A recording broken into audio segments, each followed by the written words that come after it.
Halo semuanya, Assalamualaikum warahmatullahi wabarakatuh. Ketemu sama aku, Enda. Hari ini aku buat video baru dan videonya itu spesial untuk guru, terutama guru TK, yaitu cara mengisi rapot anak TK, RA atau PAUD yang benar. Jadi kalau misalnya kita sebagai guru di akhir semester 1 itu kan nanti anak-anak ada evaluasi ya.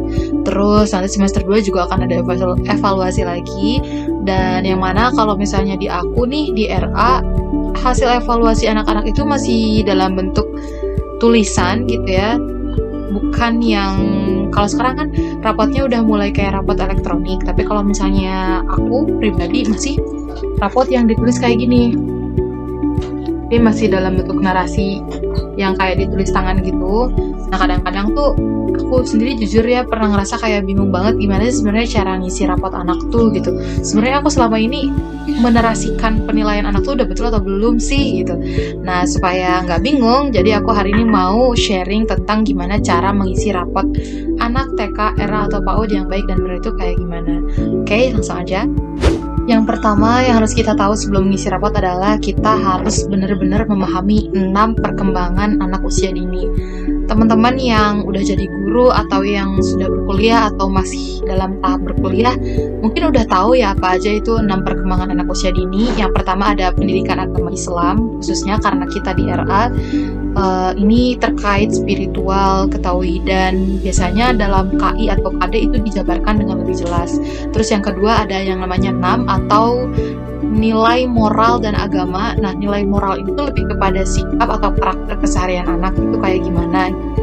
Terus yang ketiga ada juga yang namanya kognitif yang berkaitan dengan cara berpikir anak atau matematika ya. Atau juga kognitif itu sebagai bentuk kemampuan anak untuk memecahkan masalah sederhana yang terjadi dalam hidupnya. Terus yang keempat ada yang namanya sosial emosional, kemampuan anak untuk bersosialisasi atau berteman dengan temannya, atau kemampuan untuk berbagi, atau kemampuan untuk tidak menangis ketika ditinggalkan oleh orang tuanya. Terus yang kelima ada yang namanya perkembangan bahasa, kemampuan anak untuk mengucapkan bunyi lambang, untuk mengenal huruf A sampai Z, untuk mengenal huruf vokal, untuk bisa membedakan huruf vokal dan konsonan, terus untuk berani menyampaikan keinginan dan pendapatnya, dan yang lain sebagainya. Kemudian yang keenam adalah perkembangan seni. Nah, kalau perkembangan seni ini lebih terkait kepada kemampuan anak untuk mengenal macam-macam warna, untuk menjaga keestetisan atau keindahan gitu ya, atau kemampuan anak untuk menyanyi juga bisa masuk ke dalam seni, bermusik, dan lain sebagainya. Nah, 6 perkembangan ini tuh harus benar-benar dipahami dengan betul-betul oleh guru. Kalau misalnya kita kayak, aku kayaknya lupa deh yang termasuk ke dalam indikator perkembangan bahasa tuh apa aja ya, atau yang termasuk ke dalam indikator perkembangan 6 itu apa aja sih gitu. Nah, kalau misalnya kebingungan, kita bisa banget untuk melihat KI atau KD. Jadi KI atau KD itu kompetensi inti dan kompetensi dasar yang biasanya diberikan oleh kepala sekolah supaya guru-guru itu punya gambaran terhadap apa yang akan diajarkan kepada anak usia dini. Yang kedua, kalau kita mau menilai anak usia dini itu benar-benar harus berpedoman kepada penilaian harian anak.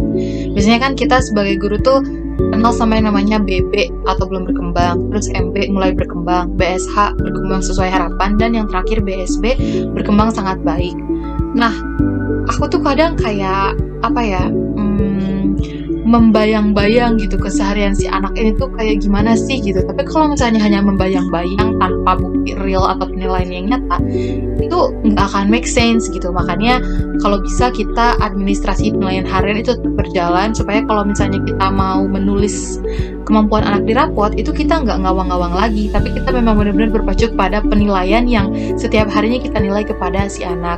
Kalau misalnya nggak lewat penilaian kayak gitu, biasanya juga lewat catatan anekdot atau kejadian atau suatu peristiwa yang dialami oleh anak.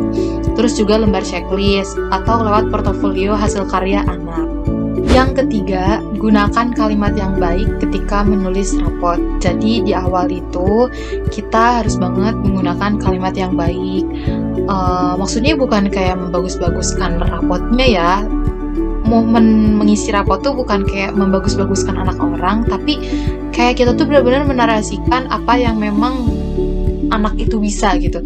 Apa yang memang kemampuan anak itu bisa atau potensi anak itu bisa yang kita baca selama kita mengajar di dalam kelas gitu. Nah, biasanya kalimat yang aku pakai adalah alhamdulillah pada perkembangan pendidikan agama Islam Ananda bla bla bla sudah mulai berkembang. Beberapa perkembangan yang telah dicapai dengan baik oleh Ananda diantaranya. Jadi kayak gitu. Jadi kayak kalimat pembukanya tuh ada gitu. Kalau aku biasanya karena agamanya Islam ya, aku pasti pakai alhamdulillah kayak gitu.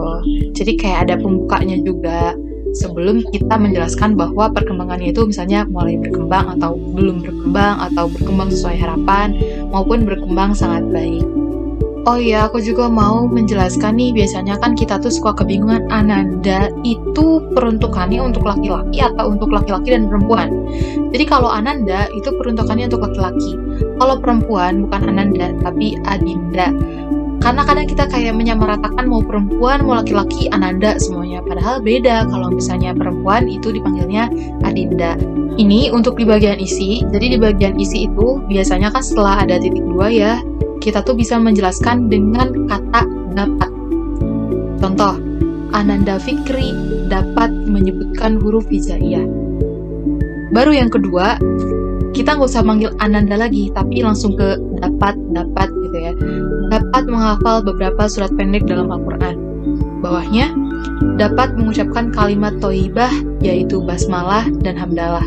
Selain itu, di bagian akhir, untuk mengakhiri penjelasan atau penjabaran dari perkembangan anak, tolong banget diperhatikan ya teman-teman untuk tidak menggunakan kalimat yang mengandung konotasi negatif. Karena apa ya, kalau kita menjelaskan dengan gamblang gitu ya tentang kekurangan anak pada orang tua, murid lewat rapot gitu ya, itu sangat tidak sopan gitu, sangat tidak etis juga gitu. Jadi kita benar-benar harus memilih diksi yang bagus, yang pas, yang mana ketika dibaca tuh nggak bikin orang lain marah, tapi bikin orang lain itu mengerti gitu ya, dan memang mau menerima realnya seperti itu gitu. Nah, biasanya kalau misalnya aku tuh di akhir biasanya kayak gini. Beberapa perkembangan yang perlu perhatian khusus dikarenakan mulai muncul atau belum berkembang diantaranya. Nah, jadi dengan menggunakan kalimat tadi tuh aku tuh bilang bahwa mama atau bunda, tapi walaupun anak sudah bisa ini, ada nih yang belum berkembang, yaitu gitu. Jadi kayak pengganti kalimat tadi itu pakai kalimat yang pertama gitu.